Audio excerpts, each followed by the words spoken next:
अब स्टार्ट करते हैं एक्सरसाइज 6.4 जो कि हमारा कॉम्बिनेशन से रिलेट है। ओके, क्लास 11th का है। ठीक है, तो स्टार्ट करते हैं। यहाँ पर क्या है, हमें क्या दे रखा है, NC8 is equal to NC2 और फाइंड करना है यहाँ पर NC2 की वैल्यू फाइंड करनी है। तो देखो यहाँ पर प्रॉपर्टी का यूज होगा, NCR is equal to NCn minus of R के जैसा।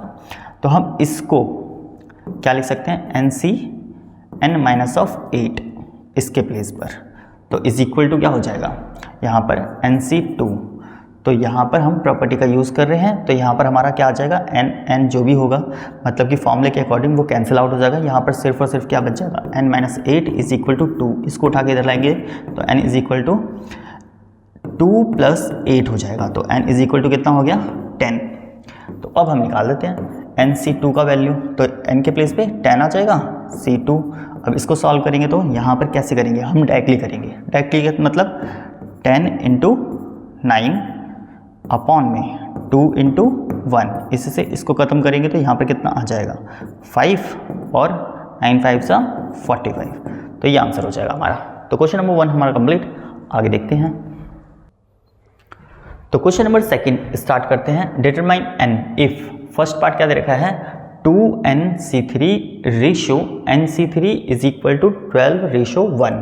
तो यहाँ पर हम रेशो का मतलब क्या होता है, रेशो का मतलब होता है डिवाइड में, तो इसको डिवाइड में करते हैं। 2NC3 अपॉन में NC3 इज इक्वल टू 12/1, इस तरीके से हो जाएगा। ओके, तो यहाँ पर हमारा क्या आ जाएगा, इसको अब फॉर्मूले के अकॉर्डिंग सॉल्व करेंगे, डायरेक्टली नहीं होगा क्योंकि यहाँ पर n की वैल्यू डायरेक्टली हमें गिवन नहीं है। तो यहाँ पर फॉर्मूले के अकॉर्डिंग करते हैं, 2n फैक्टोरियल अपॉन में 2n माइनस ऑफ 3 का फैक्टोरियल और फिर 3 factorial and whole divided by यहाँ क्या आ जाएगा, n फैक्टोरियल अपॉन में n माइनस ऑफ 3 का फैक्टोरियल और फिर यहाँ पर 3 फैक्टोरियल इज इक्वल टू 12। अब देखो ये जो है नीचे से ये ऊपर जाएगा और बीच वाले 20 से मल्टीप्लाई होंगे, लेकिन यहाँ पर क्या होगा, 3 से 3 डायरेक्टली कट जाएगा, तो उसको डायरेक्टली काट दो, जो बचा उनको लिखते हैं। तो ये नीचे से ऊपर जाएगा, ऊपर क्या है 2n फैक्टोरियल अपॉन में मतलब कि मल्टीप्लाई में n माइनस ऑफ 3 का factorial and whole divided by, यहाँ पर ये दोनों आपस में मल्टीप्लाई, तो यहाँ पर n फैक्टोरियल और फिर 2n माइनस 3 का फैक्टोरियल हो जाएगा और इक्वल में 12, कुछ इस तरीके से। अब इसकी नेक्स्ट टर्म ओपन करेंगे ये आ जाएगी और इसकी नेक्स्ट टर्म ओपन करेंगे तो ये आएगी, मतलब कि कम से कम आपको 3 टर्म ओपन करनी पड़ेंगी। ठीक है, तो यहाँ पर क्या आ जाएगा 2n, इसकी नेक्स्ट टर्म अब क्या होगी 2n माइनस 1, फिर नेक्स्ट 2n माइनस 2, फिर नेक्स्ट 2n माइनस 3। तो यही हमें चाहिए। ओके, तो ये हो गया। अब ऐसे n की नेक्स्ट टर्म देखेंगे तो वो क्या होगा, n फिर n माइनस 1 फिर n माइनस 2 और फिर 2n फिर n माइनस ऑफ 3 का फैक्टोरियल, क्योंकि हमें यही चाहिए। तो ऊपर ये हमने नहीं लिखा था, तो ये क्या आ जाएगा n माइनस ऑफ 3 का फैक्टोरियल और नीचे ये चीज़ नहीं लिखी तो इसको लिख देते हैं। तो 2n माइनस ऑफ 3 का फैक्टोरियल इज इक्वल टू हमारा कितना था 12, तो 12 यहाँ मेंशन कर देते हैं। ओके, कुछ इस तरीके से। अब देखो ये और ये कैंसिल, ये कैंसिल हो जाएगा और इससे ये कैंसिल हो जाएगा। ठीक है, जो बचा उसको देखते हैं हम। तो 2n यहाँ पर हमारा है 2n माइनस 1, यहाँ से 2 कॉमन आ जाएगा तो मल्टीप्लाई 2 n कॉमन निकाल लेते हैं, n माइनस 1 हो जाएगा and whole divided by n फिर n माइनस 1 और यहाँ से n minus of 2 is equal to 12। अब देखो n से n खत्म और n माइनस 1 से n माइनस 1 खत्म। अब यहाँ पर 2 2 ज़ा 4 एंड 2n माइनस 1 अपॉन में n minus 2 is equal to 12। ये जो 4 है इसके डिवाइड में आ जाएगा। ओके, और इसकी क्रॉस मल्टीप्लाई मतलब कि 2n minus 1 is equal to 12 और फिर n minus of 2 and whole divided by 4, इससे ये खत्म 3 ज़ा, तो 2n minus 1 is equal to 3 से मल्टीप्लाई तो 3n और यहाँ पर माइनस का 6 हो जाएगा। इस तरीके से। अब इसको उठा के इधर ले आओ, इसको उठा के उधर ले जाओ, ये उधर जाएगा तो प्लस का हो जाएगा 6 और -1 इज इक्वल टू 3n, ये उठ के इधर आएगा तो माइनस का 2n।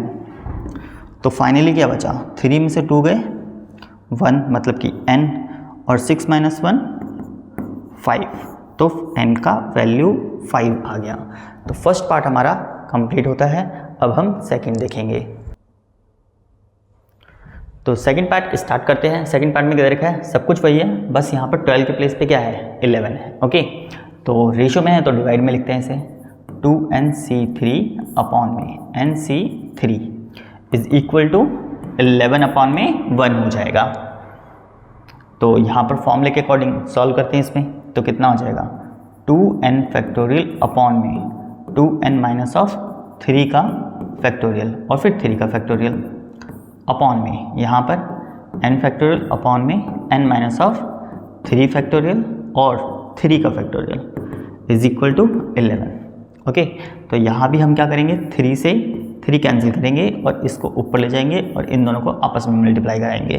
तो 2n फैक्टोरियल यहाँ हो जाएगा हमारा n माइनस ऑफ 3 का फैक्टोरियल अपॉन में, ये इससे जाके मल्टीप्लाई, तो n फैक्टोरियल और 2n माइनस ऑफ 3 का फैक्टोरियल। अब इनकी टर्म्स ओपन करेंगे तो देखते हैं क्या आएगा।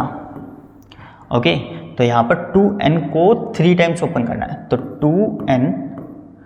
2n माइनस 1, 2n माइनस 2 और 2n माइनस 3 का फैक्टोरियल, और उसके साथ में क्या लिखा है, n माइनस ऑफ 3 का factorial and whole divided by यहाँ पर n माइनस 1, n माइनस 2 और n माइनस 3 का फैक्टोरियल, और साथ में 2n माइनस 3 का फैक्टोरियल इज इक्वल टू 11।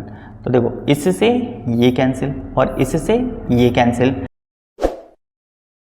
तो यहाँ पर क्या आ जाएगा, 2n, फिर 2n माइनस 1, इसमें से 2 कॉमन निकाल लेते हैं, तो n माइनस 1 बचा, और फिर n, फिर यहाँ पर n minus 1 and n minus of 2 और is equal to 11। Okay, n से n कैंसिल, n माइनस 1 से n माइनस 1 कैंसिल, 2 2 ज़ा 4 और यहाँ पर 2n माइनस 1 अपॉन में n minus of 2 is equal to 11। Okay, अब इसकी क्रॉस मल्टीप्लाई, इसकी मल्टीप्लाई यहीं पर ही करा देंगे, तो ये हो जाएगा 8n minus 4 is equal to, यहाँ पर आ जाएगा 11n माइनस ऑफ 2, तो 8n minus 4 is equal to 11n minus 11 2 ज़ा 22। तो इसको उठा के इधर, इसको उठा के उधर, इसको उठा के इधर लाओगे तो माइनस का हो जाएगा, ये उधर जाएगा तो प्लस का हो जाएगा, तो 22 minus of 4 is equal to 11n minus 8n। ठीक है, तो यहाँ पर 12 में से 4 गए 8 और यहाँ पर 1 और 11 में से 8 गए तो 3n, ये हो जाएगा। अब ये इसके डिवाइड में ले जाते हैं, तो मतलब कि n is equal to 18 upon में 3, इससे से इसको कट करेंगे तो n इज इक्वल टू कितना आ जाएगा, 6 हो जाएगा। तो मतलब कि यहाँ पर n का वैल्यू 6। तो क्वेश्चन नंबर हमारा 2 कंप्लीट होता है, उसके दोनों पार्ट भी हमारे कंप्लीट होते हैं। ओके।